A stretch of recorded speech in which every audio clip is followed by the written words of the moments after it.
話は、要は、ちょっと無理やり戻すんですけど、じゃあ、しゅんちゃん、ここ多分きっとね、分かってくれてるはず。障害を理由に、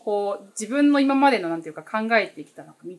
を、なんていうか、変えなきゃいけないっていう。軌道修正。軌道修正ね。軌道修正をして、で、結局、浪人生活が、始まっていく。ですよね。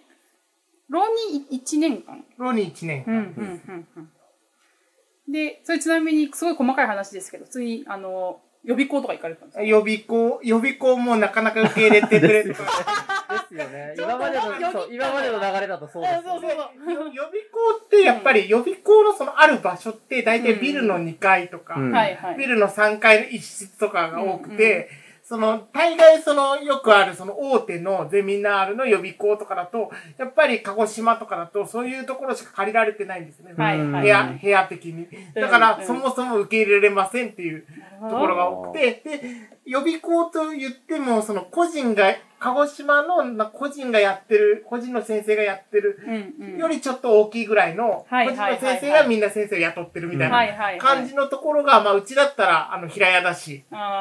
いいよって言ってくれて、あんまりだから実績的にはそんなにないんだけど、ローカルな予備校みたいな感じのところに、1年間。地元の塾みたいな。そうです。地元の塾にちょっと毛が生えたみたいな感じの予備校。あってよかったですよね。でもそれもめっちゃ探して、で、たまたま見つかって。なるほど。今だと、例えばそれこそオンラインで、ね、受けられるとか、ありますけど、それも多分ほんと10年よりもうちょっと前ですもんね、多分。で、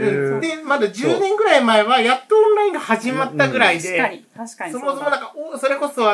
某有名なね、塾の先生がテレビとか出てますけど、あの先生の CM が出始めたぐらいな時だったので。なるほどね。これも多分本当に、時代と、テクノロジーが、いろんなことを解決してくれてる。今だったらそんなに悩まなくて、普通にオンラインでやりますみたいな感じでいけたと思います。なるほど、なるほど。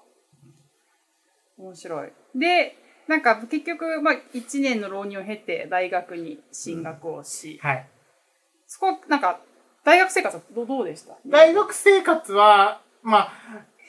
結構楽しかったんですけど、でも唯一心残りだったのが、大学は、親がついていってくれてたんですよ。送り迎え、送迎も含めて。なので、大学のよく言うサークルとか、飲み会とか、部活とか、そういうそういう課外活動みたいなのが一切できなかったんで、中学校、高校も別に部活に入ったわけじゃないんですけど、やっぱ大学ってなんかその楽しみあるじゃないですか。そうですね。で、それが一切、親もね、家事とかあるので、結局遅くまで残れないので、普通に授業が終わったら帰るみたいな生活だったので、もうなんか、家と大学の往復で。そうか。なるほどね。じゃあその大学時代に例えばバイトやってたとか、なんかそういうのはバイト経験一切ない。ああ、そうなんですね。バイト経験一切なく、もう普通に家と学校の、大学の往復で、もう一日が終わるみたいな。なるほど、なるほど。感じで。で、そのまま結構、実は大学卒業してすぐというか、会社にも多分勤めてそうですね。ますけど、はい。そこ多分モチベーショングラフとして上がってるかなと思うんですけど、上がってますね。結構就職するときは、初めて、ここでぶっちゃけると、初めて親に反抗しました。それまであんまり反抗期がなくて、普通に高校から大学行くときも九州から出ちゃダメだよみたいな、地元から出ちゃダメだよとか言われながらも、渋々ながらも、親の言うこと聞いてきて、ずっと聞いてきたんですけど、初めて大学卒業して就職活動っていうか、就職するっていう時に自分の意見っていうか、自分を通したっていうか、もう本当に、別に隠すことでもないし、今は仲がいいんで言っちゃいますけど、普通に、縁切るぐらいな、感動ぐらいなやりとりをして、東京に上京して就職したんですけど、就職して上京化したんですけど、そういう覚悟というか、そういういきさつがあって、就職しました。それもあってモチベーションがぐんと上がってるわけですね。なるほど。自分の、思い通りにというか、自分の意思を初めてそこで、人生の中で自分の意思を通した瞬間っていうのがそこだったので。なるほど。でもこれなんでこう東京にちょっと出てきたいって思ったんですか？そう、そもそも大学の時に、まあインターンをやりましょうみたいなのがあると思うんですけど、その時に、まあ、ちょうど大学の入った学部っていうのが法律系というか、法律系、政治系みたいなのをやる学部で、どっちかというとそっちのインターンって、やっぱ役所とか、弁護士事務所とか、会計事務所とか、そういうところにインターン行くっていうことがあったんですけど、そのインターンをじゃあ平野くんも行こうかって言ってくれて、その時のそのゼミの教授がいろんな方に当たってくれて、まあこういう車椅子の子を受け入れてくれるところないかなって言ったら、まあ大概断られたんですね。で、なんかゼミの教授と話して、まあここでそのゼミの教授が自分がそのいろいろ頼み込んで、こう通してもらって平野くんのインターンを受けさせることはもしかしたらできるかもしれない。でもそのインターン行った先で、平野くんがその不利益を被るかもしれない。あんまりこう楽しくないというか、不本意なこと仕打ちじゃないですけど、そういうのを受けるかもしれないけど、それでも行くって言われて、で、そう言われると、いや、じゃあちょっと、いや、ちょっと行かないですって話になって、で、他のところを探してくれたんですね。そしたら、唯一そのインターン来てもいいよって言ってくださったところが、民間企業だったんです。で、民間企業、まあ、それ1週間のインターンだったんですけど、民間企業が OK って言ってくれて、その公的な方が NG だったら、そもそも1週間でそれなんだから、就職の時もそうなんじゃないっていう単純な、こう考えがポンって思い浮かんで、だったらもう、進路は民間の企業に、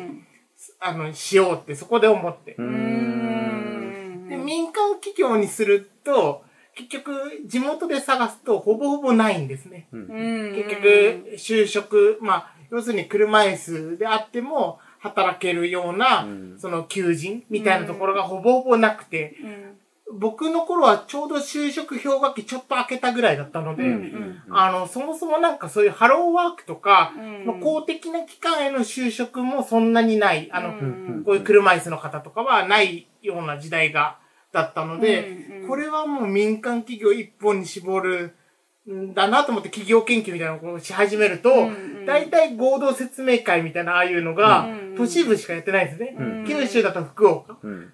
で、大阪、名古屋、東京みたいなとこしかやってなくて、だったら、なんか、九州人あるあるだと思うんですけど、なんか、福岡に行くんだったら別に東京行っても変わんないみたいな。そうですね。これ九州人あるあるで、ここまでですね。福岡人なんでね。福岡。そう、九州人あるあるだと多分、福岡に出るんだったら、別に大阪でも東京でも変わらんくねみたいな。結局一人暮らししなきゃいけないし、だったらもう求人数が多い東京じゃないみたいな感じになって。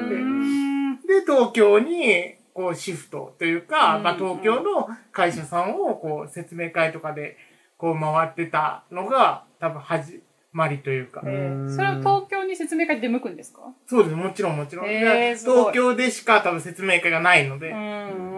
だから、なんだろう。多分、あれ、親とかは普通に僕が東京に遊びに行ってたって思ってたみたいです。最初は。なるほど。で、なんでそれが実現してたかっていうと、もともと弟がいるんですが、大学が埼玉に進学してて。弟のとこに行きながら東京に遊びに行ってたと思ってたらしくて。ああ、弟いいな。最初に弟が行ってたら、親も、ダメだよっていう度合いが少しこう薄まるんじゃないかっていう。なるほどね。兄ちゃんうまくやるな。うまくやる。結局埼玉の大学にちゃんと進学してくれたんで。弟素直やな。いや、うまいですね。うまい。賢い。はい。作戦成功で。なるほどね。なんか結構まあだから弟さんもね、運よく関東にも行って、自分の説明会もあって、で、結構希望する企業さん、結構探すの大変でした？まあ大変とか、もともと第一志望の、企業があったので、まあその近辺で、結局それも、前のとこと被ってるんですけど、もともと宇宙関係に行きたかったという理系の思いが捨てきれずに、まあ文系にはなったけれども、なんか、せめてそういう事業活動をやってる会社さん、関係する会社さんに勤めようと思って。なるほど、なるほど。で、たまたまそういう感じで企業研究とか、まあエントリーシートここにはそうかな、ここにはそうかな、みたいな感じでこう、やっていって、たまたまそのうちの一社が今の入社した会社だったっていうところで、はい。それで障害者雇用枠で入ったんですか？それとも？そうです。もちろん障害者雇用枠だったんですけど、うちの会社の特徴としては、別に障害者雇用枠であっても、待遇的にはその普通の一般の方々と変わらないっていう待遇だったので、逆に言うと、だから転勤とかも転勤だよって言われれば転勤あるし、はい。逆に特別扱いがなく、ただ選考フローが最初が違うだけみたいな。選考フローの入り口が違うだけで、もう、入社してしまえば一緒だよみたいな感じですね。今も。なるほどね。そういうの私、イメージとして少ない気がするんです。少ないですね。やっぱりそうですか。少ないと思いますね。で、それは多分、企業側も、結構やっぱり、そういう、例えば人事制度とか、評価制度とか、っていうところがちゃんと整備されてるかどうか。よくあるのは、その障害者雇用の、オリジナルの評価制度はそんなにまだ企業が持ってないとか、っていうのもあったりしますし、あとやっぱり、そこまで本当にやってもらえるのかなとか、やらせてもいいのかなみたいな、その企業側からのその、配慮というよりも、配慮じゃなくて遠慮ってよく言うんですけど、その、遠慮が多くて、結局、可能性を閉ざしてしまってるっていうのは、実際リアルなところあるかなと思いますけどね。声を揃えて遠慮って言ったらそうなんでしょうね。遠慮。結構、配慮と遠慮の話はよく、出るんですか？障害者雇用の中ではよく。あと感じますよね。そう、よく感じる。これは配慮じゃなくて遠慮じゃないみたいなのよくありますね。なるほどね。あるのは、普通の仕事やってくれてても、本当にありがとうって言われるんですよ。そう。で、いや、多分普通の人にこれありがとうって言わないでしょ。言わない。なるほどね。ああ、そんなん当たり前よ、みたいな、ものに関してもありがとうって言ってくれて。だからよく例えるのが僕、障害、車椅子とかあるあるだと思うんですけど、普通におばあちゃんとかおじいちゃんとすれ違っただけで、あんた頑張ってるわねってよく言われる。それ僕も子供時代あります。一緒です。短パン履いて義足履いてると、ほんと知らないおばちゃんから、頑張ってね、とか。いきなり応援してるよとかで。何も別にやってないんだけどな。逆に個人的に、ちょっと地元に帰るのよ、結構嫌だなって思ってるタイプで、今昔から、ある種の有名人なんですよ。その足引きずって歩いてる佐々木くんみたいな。カズくんみたいな。だから、結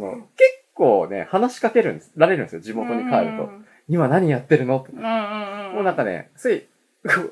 ィシャルの場で言うのはですけど、ややうざいんですよ。ここカットなの？いや、出して大丈夫。大丈夫。別になんていうの、本当にうわ、うざいみたいな、こういう、本当に嫌がってる意味じゃなくて。で、そのおじいちゃんおばあちゃんも別に悪気があって言ってるわけじゃなくて、僕らも別に言われて嫌なわけではないんだけど、ちょっと鬱陶しいんだよね。そう。違和感。言われて嫌じゃないけど、違和感、心にわだかまり。もやっとした普通のやつはそれ経験しないよねっていう。よくわからないけど、囚人監視されてるみたいな。そういうのが。名前を名乗らなくても有名人。そう。なるほどね。わかり合うんだな、そう。結局多分車椅子乗って帰ったら、平野さんだってなるし、僕も足引きずって帰ってたら、佐々木さんだになるわけですよ。ってなると、あそこの佐々木さんとこの息子さんが、みたいな。大きくなったわね、とかって言われても、どなたでしたっけみたいな。そうなるわな。向こうは知ってるけど僕は知らないみたいな。なるほどね。そうなんですよね。いや、面白い。そこあるあるなんですね。で、平野さんは、最初からきっと東京へのモチベーションがあって上がった中で、2、3年後に仕事で悩んでもちょっとそうですね。ちょうどその2年後、3年後っていうのが、仕事で悩んでた時で、具体的に言うと、ちょっとパワハラ気味なことを、部署で、その当時の、もう辞めちゃったんで、時効なんで大丈夫ですけど、その当時の上司から、今考えるとパワハラじゃないかな、みたいな、ちょっとパワハラスレスレのような環境にいたっていうところで悩んでたっていうのが一つと、あとは、入ってからこれ分かることなんですけど、普通にお仕事として、給料も皆さんと、他の同期とかと同じ給料をもらってるんですけど、実際その2、3年後経ったら、他の同期たちはみんな部署移動していくんですけど、なんか僕のとこだけ部署移動の声がかからないな、みたいな。結局やっぱ社内の、要するに入るまでの大変さっていうのももちろんあると思うんですけど、皆さん、就職ってなって。でも、入ってから、僕がお伝えしたのは、入ってから、いくらその会社が、ダイバーシティとか、障害者雇用に力入れてますよって言っても、社内のキャリアアップとまた別だよってことを伝えたくて、その社内のキャリアアップって考えると、なかなかやっぱり部署移動とかって、他の同期とかに比べるとやっぱりしにくいのかなっていうのが、これは今でも持ち続けてることなんで、なんかそこはあるかもしれないですね。だからもし就職活動とかで会社入ってもいろんな部署行きたいとか、昇進したいとか、キャリアアップを考えてたら、そこを就職活動の時に、会社さんに聞いてみるのはありかもしれない。ああ、なるほど、なるほど。キャリアアップの話もなんかね、結構しにくいというか、事例として聞く気がしますよね。そうですね。やっぱり企業としても、さっき遠慮の話もそうですけど、どの部署だと、ちゃんと配慮されて働けるのかどうかっていう、コミュニケーションとか人間関係的な問題もあれば、さっき実験室が2階だから、無理ですよって言ったみたいに、オフィスも一部設備的にバリアフリーじゃない場所とかもあったりするので、なんかそういうことを考えていくと、やっぱり普通の人が例えば100、進路というか移動先があったとしても、それが多分30とか40しかなかったりだとか、なんか本当にそこにいる上長だったりとか、先輩社員の人が、障害者に対してちょっとネガティブなイメージ持ってたりとか、ちょっと偏見があったりとかっていう状態だと、やっぱり、配属させられないとか、受け入れられないとか、っていう、そういうやっぱりやりとりは、裏ではあるはずです。なのでやっぱり会社の方針っていうのと、現場の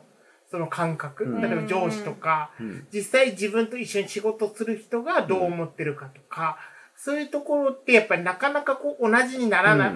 会社としてはしょうがないのかもしれないですけど、なかなか同じに、働いてる方の考えも、会社の考えもぴったり一致するみたいな、とか、近しいみたいなのは、あんまり会社として別に障害あるなし関係なく、そんなにないかなって思っていて、やっぱ入ってしまって、キャリアアップってなると、現場の方たちとの、なんて言うんでしょ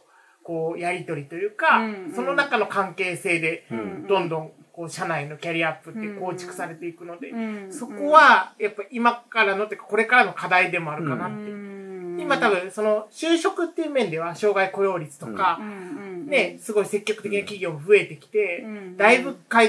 当時からは改善されてると思うんですけど、多分入ってからのキャリアアップっていう意味では、現場の方がどれだけ、前者的な考えとか、その人自身が、多様な考えを持っているかっていうところにかかってくるかなって思っていて、そこはこれからの課題。やっぱり障害者雇用の観点で多分企業側がもうさすがにもう採用しませんとか、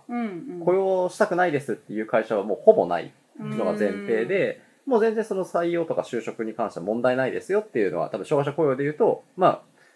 スタンダードになりつつあるけど、じゃあ入ってきた人をどう生かすかとか、どう戦力化するかっていうところは、多分まだまだこれからの課題だし、これは逆に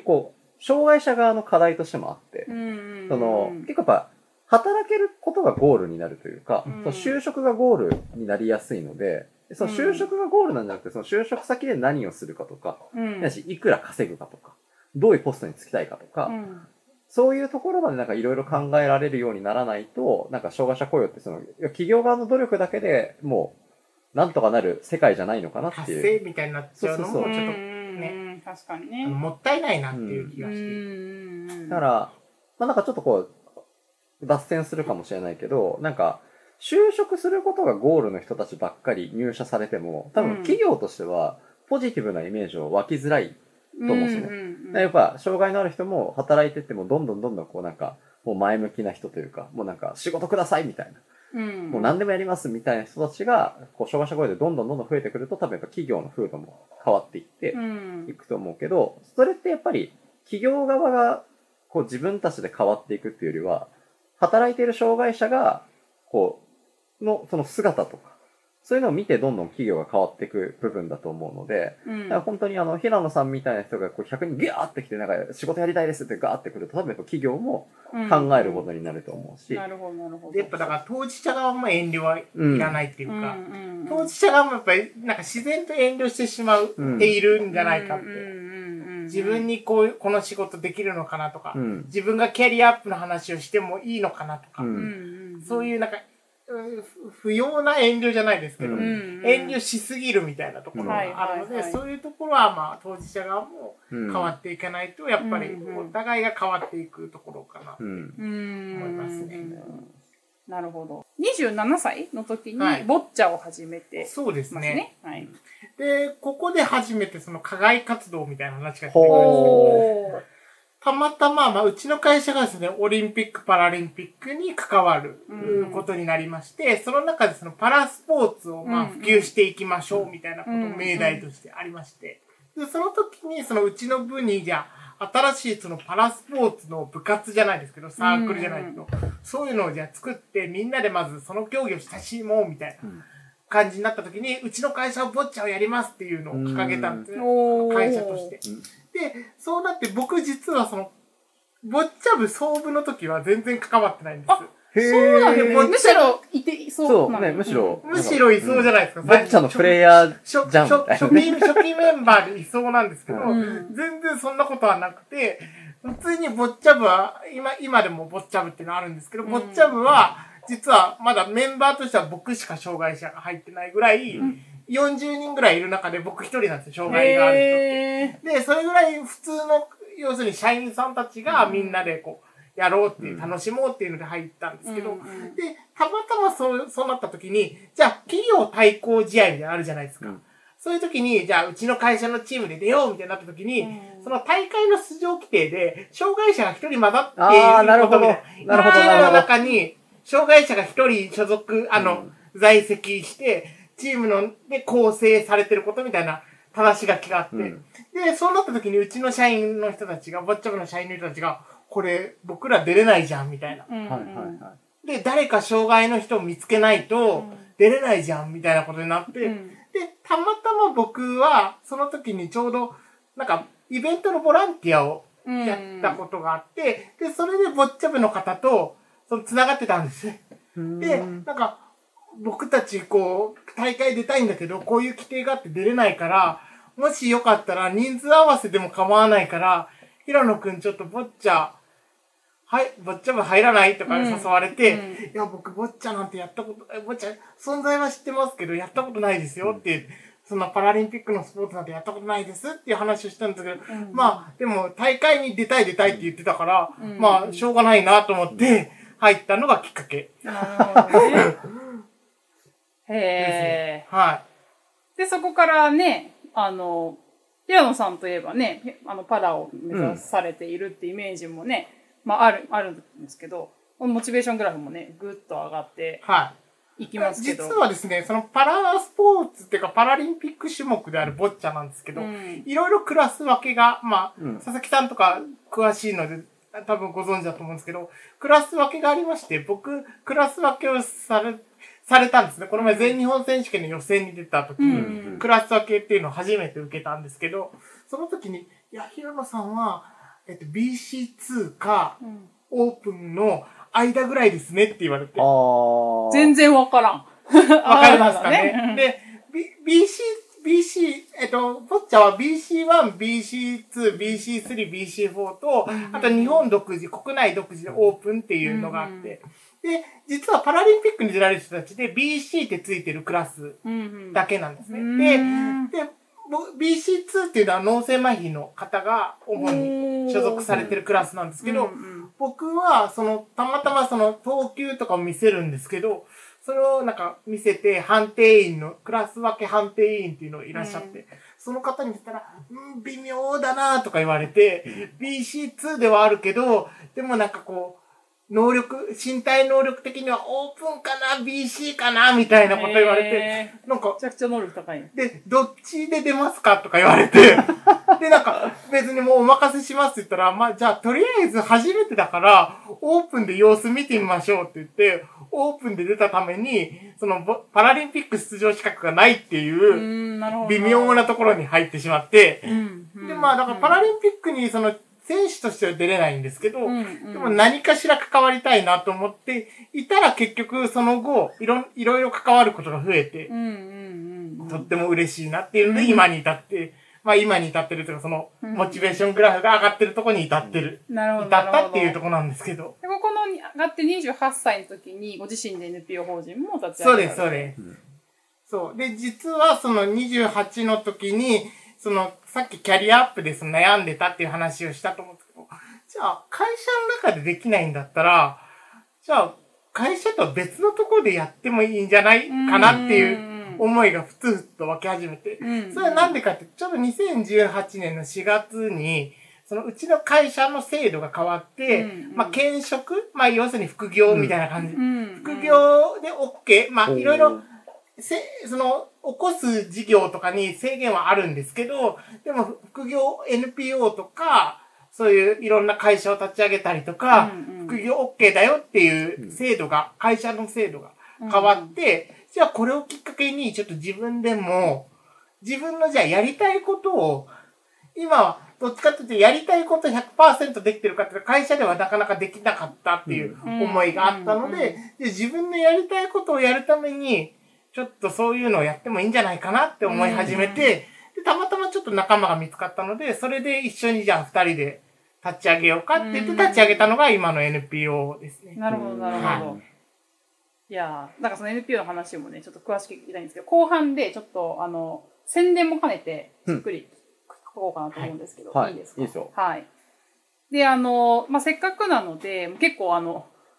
波もあって、で、お互いのシンパシーも強く感じている回になって、まあ、ある意味、今までの収録で珍しい収録になってるんですけど、特にこのなんか25歳ぐらいで仕事で悩んでた時期のこととかもっと聞きたいんですけど、なんか、もちろん、まあ、就職活動の時も大変だったかもしれないし、その後、まあ、昇給がなかなか、昇給じゃない、キャリアアップ。そう、キャリアアップとか、移動とか、そういうの難しいよねとかって話もありましたけど、なんか、話せる範囲でいいんで、なんか、例えばなんか具体的なエピソードみたいな。具体的なエピソードが話せる範囲で。はい。はい。具体的なエピソードとしては、うちの会社に、まあ、自分で移動先を自分で応募して移動するみたいな制度なんですよ、うちの移動。まあ、もちろん上司から言われる場合もあるんですけど、それ以外にも自分で希望して、この部署に行きたいから、って言って、まあ、エントリーシートみたいなの出して、自分はこの部署でこういう仕事をやってきました。で、これからはこういう仕事をやりたいから、この部署に行きたいです、みたいなのの制度もあるんですね。キャリアアップの制度です。で、僕実はそれにもう3年目ぐらい、悩んだ時ぐらいから、ずっと応募し続けてたんですよ。半期に1回あるんですけど、ずっと多分5回連続ぐらいで出し続けて、そこをちょっと面白いエピソードというか、まあ関係するエピソードを言うと、まあ最初エントリーシートみたいな書類みたいな感じじゃないですか。最初の応募の第一ステップって。で、実は、その時は、自分の障害について書かないんですよ。まあ書く欄がないっていうのもあるし、そもそも絶対書かなきゃいけないっていうのがないから、別に書かないで提出とかするじゃないですか。そうすると、大体書類選考通っちゃうんですよね。まあ多分年齢的にまだ若いし、なんかやる気も多分その文面に現れてたんでしょうね。で、大体一次選考の書類通って、じゃあ向こうの上司と、受け入れ先の部署の上司というか、関係の方と面談ですっていうところに進んで、それでもし OK が出れば移動できる。次の移動タイミングの時に、要するに移動内定みたいな感じで出るんですけど、その時に、じゃあ、よし、書類通ったから、面接だと思って、面接行くじゃないですか。そうすると、その場所に現れた僕を見て、明らかに顔が、変わるんで、びっくりしたというか、みたいな、嫌な顔はされないんですけど、みたいな、想像と違ったね。こういう人なんだみたいなのが、あからさまに顔に出てるっていうか、慌ててるのが顔に出てるっていうか。ちょっと隠せよと思います。そう。そんな感じで、みたいな。で、なんか、それでこう、そっから面接に入っていって、どんなに自分の今までこういうことやってきました、こういうことやりたいですっていうのをアピールしても、もうなんか覆せない何かがあるみたいな、感じるんですよ。で、やっぱりそれでずっと面接で落ち続けるみたいなことがずっと続いて、これはもうなんか自分の努力というよりも、やっぱ結局見た目だったり、この容姿、自分がこの車椅子に乗ってるっていう、そこで判断されてるのかなってちょっと思って、なんかそこを、本当はそういうのはいけないことっていうか、好ましくないことなんですけど、でも、これを変えるためには多分相当の時間と、多分、現場の人の理解っていうか、その人の理解みたいな。結局、じゃあ、例えば面接を担当する方が、もし違う人だったら、OK かもしれないわけじゃないですか。だからそういうなんか、運任せみたいなところ結構あって、で、やっぱそれってなんか自分のキャリアアップにうまくなってんのかなっていうのがすごくあって、なんか、思い通りにやっぱりいかないのかなみたいな。例えば自分のタイミングとか自分のやりたいこととかっていうのが、必ずしも実現するっていうわけではないのかなっていうのを、ちょっとどこかしらで自覚というか、してしまって、なんかそれを、変えるっていうことって、ご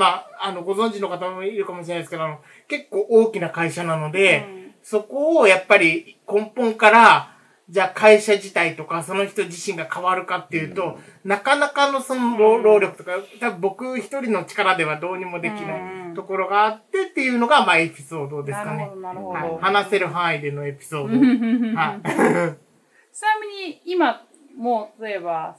移動するとか、キャリアアップするみたいなところの変化って入社してからはあるんですか？ないです。なので入社の時の部署と全く一緒のとこで、もう今7年目なんですけど、多分7年間同じ部署にいる同期は一人もいないですね。なるほどね。なんかそこが変わっていったらね、いいですけどね。ご自身が希望するのであればというか。そうですね。最後までご視聴いただきありがとうございました。ギャザリングは多様な人たちのキャリアを応援するためのチャンネルです。ぜひ高評価、チャンネル登録よろしくお願いします。またギャザリングでは新しい仲間、一緒に運営したい仲間大募集しています。ぜひそれらも概要欄からチェックお願いします。それではまた次回の動画でお会いしましょう。またね。